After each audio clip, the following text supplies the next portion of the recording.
Friends, in this presentation we shall discuss the shipping of the export product. We welcome you to this project of learning export and import trade. Enjoy learning. Thanks. Here we shall discuss the process of shipping, packing, labeling, transportation, insurance, documentation, and a brief about freight forwarders. When shipping a product overseas, the exporter must be aware of the packaging, labeling, documentation, and insurance requirements. It is important that exporters should ensure that the merchandise is packed correctly so that it arrives in good condition. Labeled correctly to ensure that the goods are handled properly and arrive on time at the right place. Documented correctly to meet India and foreign government requirements as well as proper collection standards, and insured against damage, loss, pilferage and delay. Most exporters rely on an international freight forwarder to perform these services because of the multitude of considerations involved in physically exporting the goods. Freight forwarders. An international freight forwarder is an agent for the exporter in moving cargo to an overseas destination.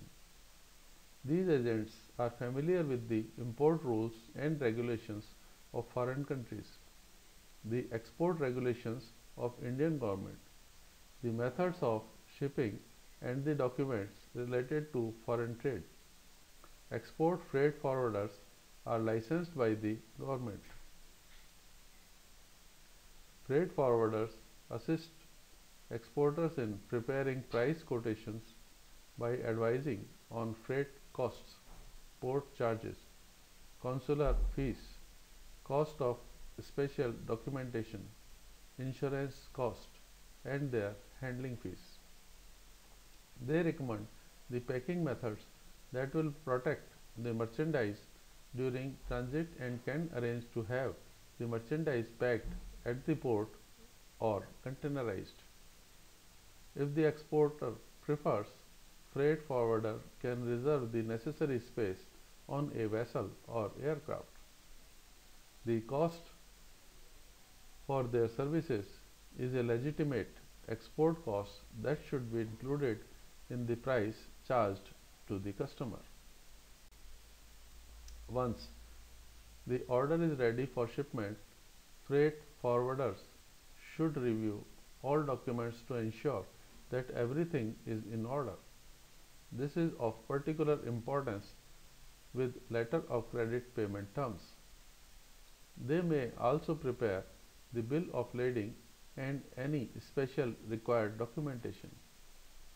After shipment, they can route the documents to the seller, the buyer, or to a paying bank. Freight forwarders can also make arrangements with the customs brokers overseas to ensure that the goods comply with the customs export documentation regulations. A customs broker is an individual or company that is licensed to transact customs business on behalf of others. Customs business is limited to those activities involving transactions related to the entry and admissibility of a merchandise, its classification and valuation, the payment of duties, taxes, or other charges assessed or collect, or the refund, rebate, or drawback thereof. Packing. Exporters should be aware of the demands that international shipping puts on packaged goods. Exporters should keep 4 potential problems in mind when designing an export shipping crate breakage, moisture, pilferage, and excess weight. Generally, cargo is carried in containers, but sometimes it is still shipped as break bulk cargo.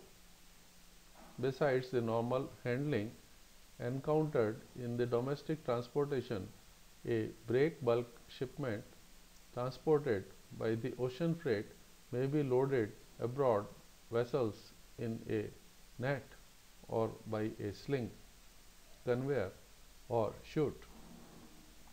That puts an added strain on the package. During the voyage, the goods may be stacked on top of or come into violent contact with other goods. Overseas handling facilities may be less sophisticated than in the exporter's country, and the cargo could be dragged, pushed, rolled, or dropped during the unloading while moving through customs or in transit to the final destination. Moisture is a constant concern because condensation may develop in the hold of a ship, even if it is equipped with air conditioning and a dehumidifier.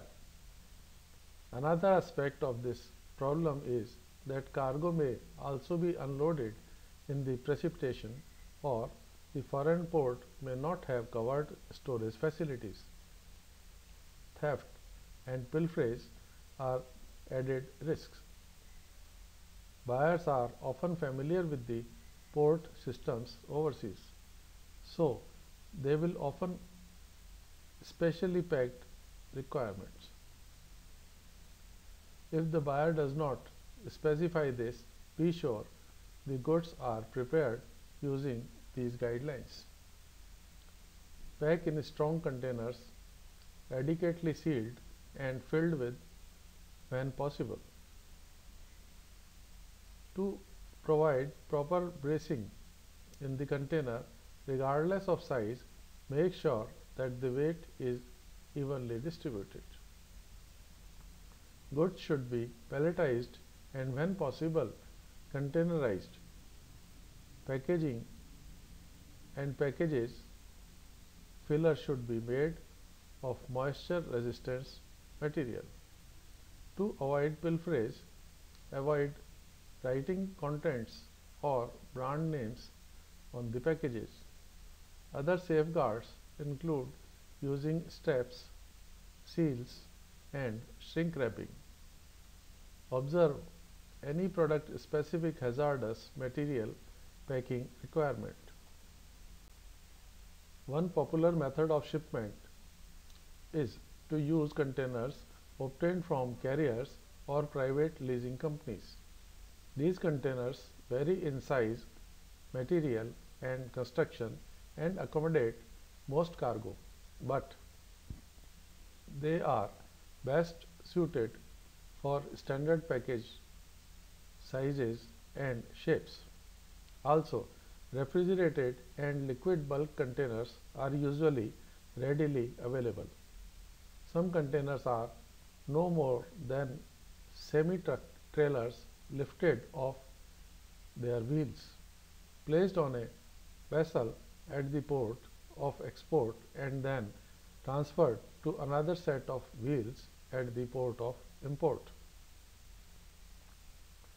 Normally, air shipments require less heavy packaging than ocean shipments, though they should still be adequately protected, especially if they are highly pilferable. In many instances, standard domestic packaging is acceptable, especially if the product is durable and there is no concern for display packaging. In other instances, high test, at least 250 pound per square inch, cardboard or tri-wall construction boxes are more than adequate.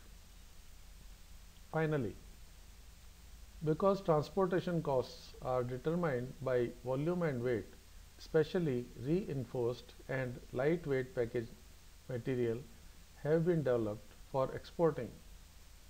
Packing goods to minimize value and weight while reinforcing them may save money, as well as ensure that the goods are properly packed.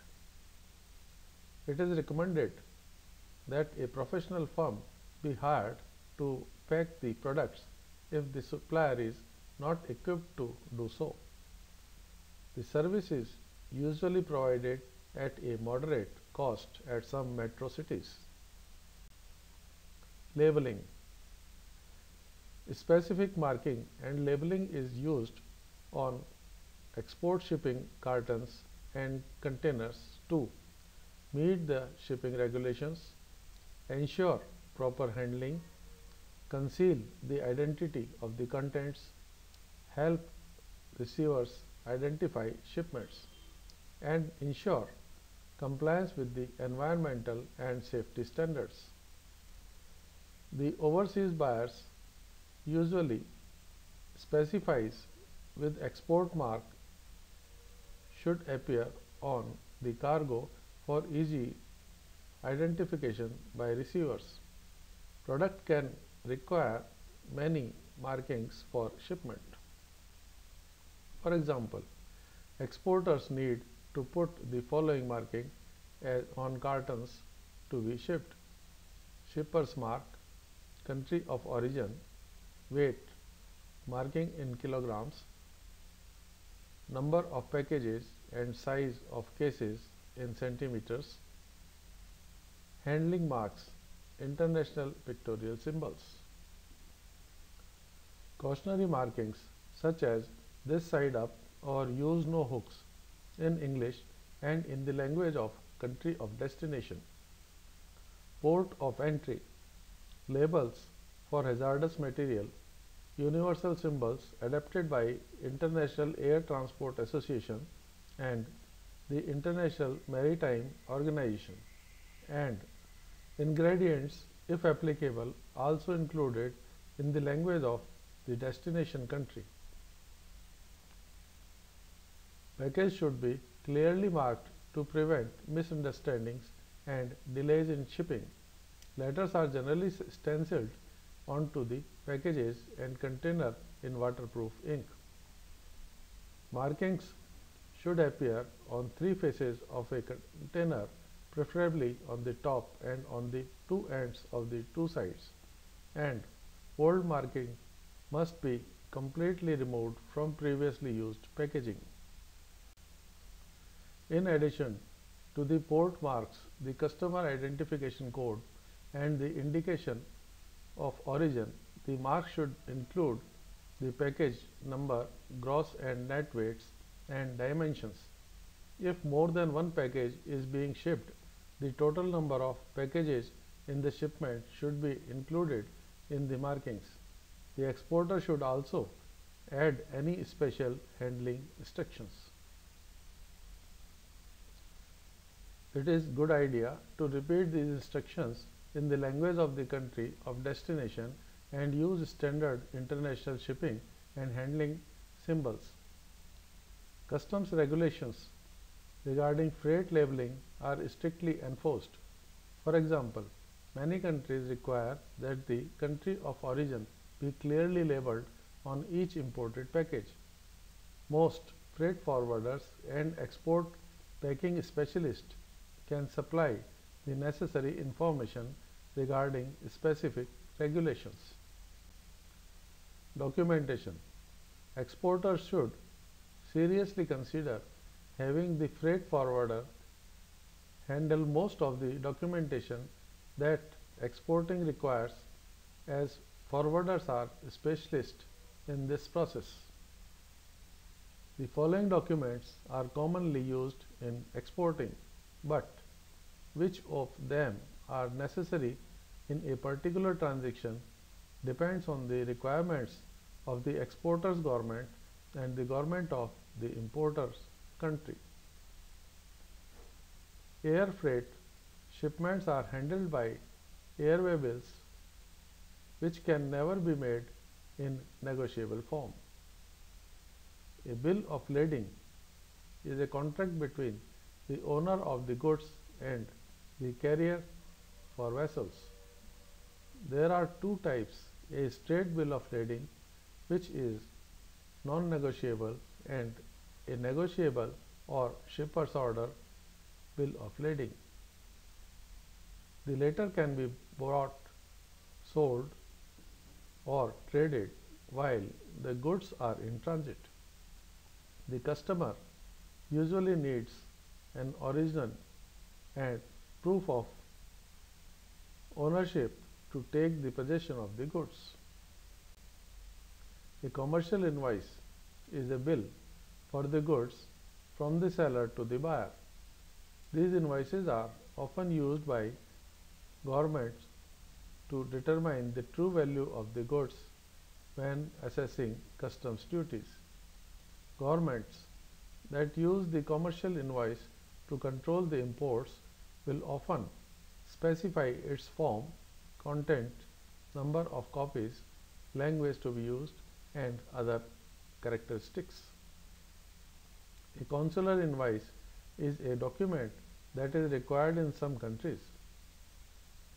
It describes the shipment of goods and shows information such as consignor, consignee, and the value of the shipment. Certified by the consular official of the foreign country stationed in India. It is used by the country's customs officials to verify the value, quantity, and nature of the shipment. A consular invoice is a document that is required in some countries. It describes the shipment of goods and shows information such as consignor, consignee, and value of the shipment. Certified by the consular officer of the foreign country stationed in India. It is used by the country's customs officials to verify the value, quantity, and nature of the shipment. A certificate of origin is a document that is required in certain nations. It is a signed statement as to the origin of the export item. Certificate of origin are usually signed through a semi-official organization such as local chamber of commerce. A certificate may still be required even if the commercial invoice contains this information. Inspection certification is required by some purchasers and countries in order to attest to the specifications of the goods shipped. This is usually performed by a third party and often obtained from independent testing organizations. A dock receipt and a warehouse receipt are used to transfer the accountability when the export item is moved by the domestic carrier to the port of embarkation and left with the ship line for export. A destination control statement appears on the commercial invoice. An ocean or airway bill of lading to notify the carrier and all foreign parties that the item can be exported only to certain destinations. An export packaging list, considerably more detailed and informative than standard domestic packing list. It itemizes the material in each individual package and indicates the type of package such as a box, crate, drum, or carton. It also shows the individual net, legal, tear, and gross weights and measurements for each package. Package markings should be shown along with the shipper's and buyer's references. The list is used by the shipper or forwarding agent to determine the total shipment weight and volume and whether the correct cargo is being shipped.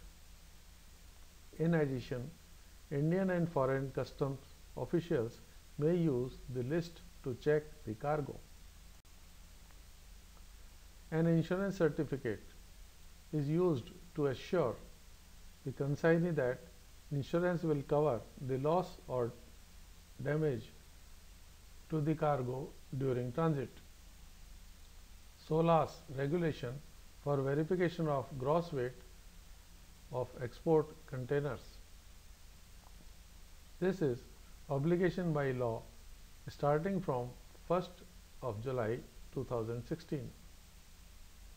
Starting on the 1st July 2016, the gross weight of all export-bound containers loaded with cargo will have to be determined by a certified and approved method right on time before being loaded onto any container vessel in the port. Moreover, the verified gross weight, official term verified gross mass or VGM, of each full container will also have to be submitted right on time to the shipping line and container terminal parties. Documentation must be precise because slight discrepancies or omissions may prevent merchandise from being exported, result in non-payment, or even result in the seizure of the exporter's goods by customs. Collection documents are subject to precise time limits and may not be honored by a bank if the time has expired. Most documentation is routine for freight forwarders and custom brokers, but the exporter is ultimately responsible for the accuracy of its documents. The number and kind of documents the exporter must deal with varies depending on the destination of the shipment. Because each country has different import regulations, the exporter must be careful to provide all proper documentation. The following sources also provide information pertaining to foreign import restrictions. Export Assistance Centers, the Trade Information Center, foreign government embassies and consulates in the United States. Shipping, the handling of transportation is similar for domestic and export orders. Export marks are added to the standard information on a domestic bill of lading.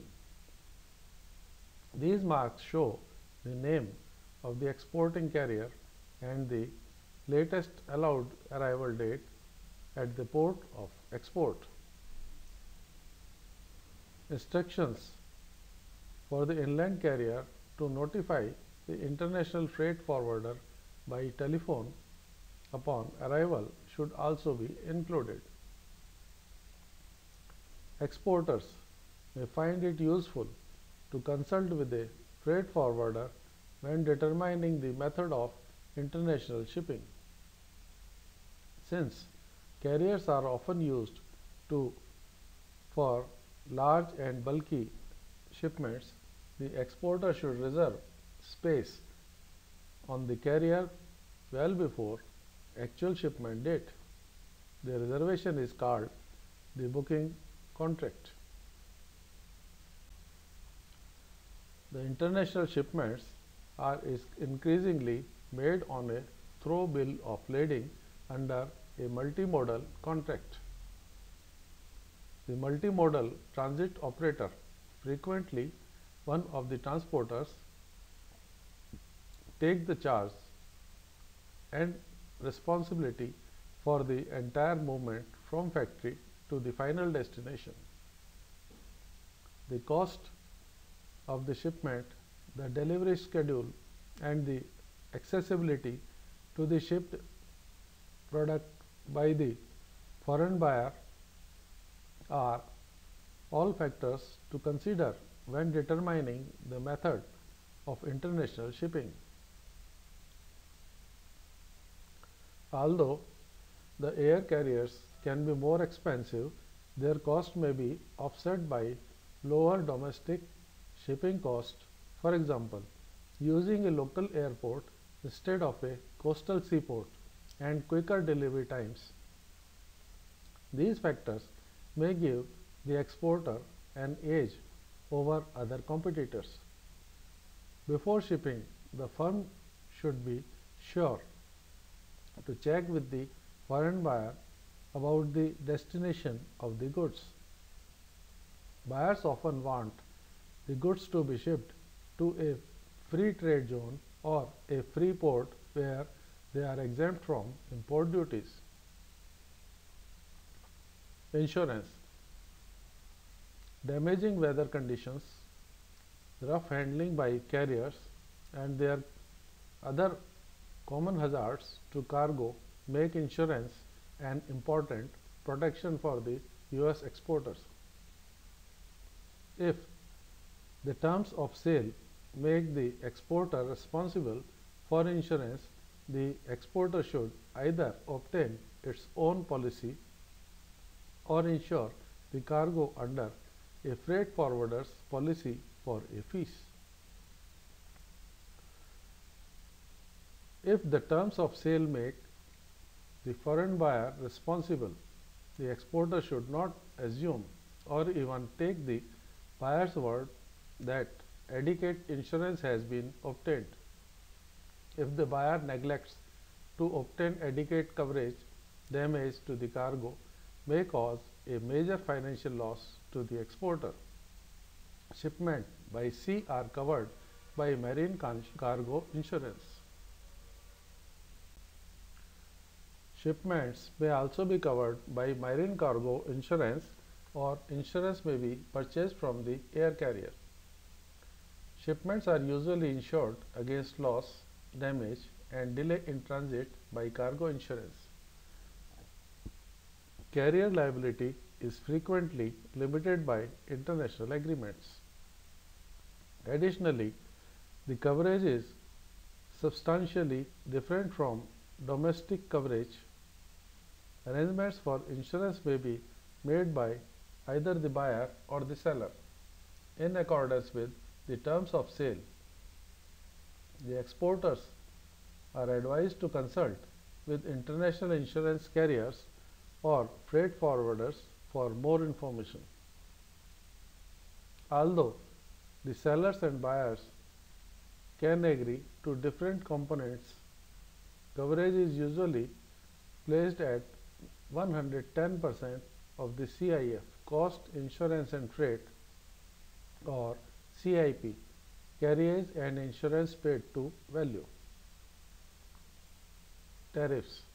Finally, it is very important to consider the effects of tariffs, port handling fees, and taxes when determining your product's final cost, as they can be high. Typically, the importer pays these charges. However, these costs will influence how much the buyer is willing to pay for your product. Thanks.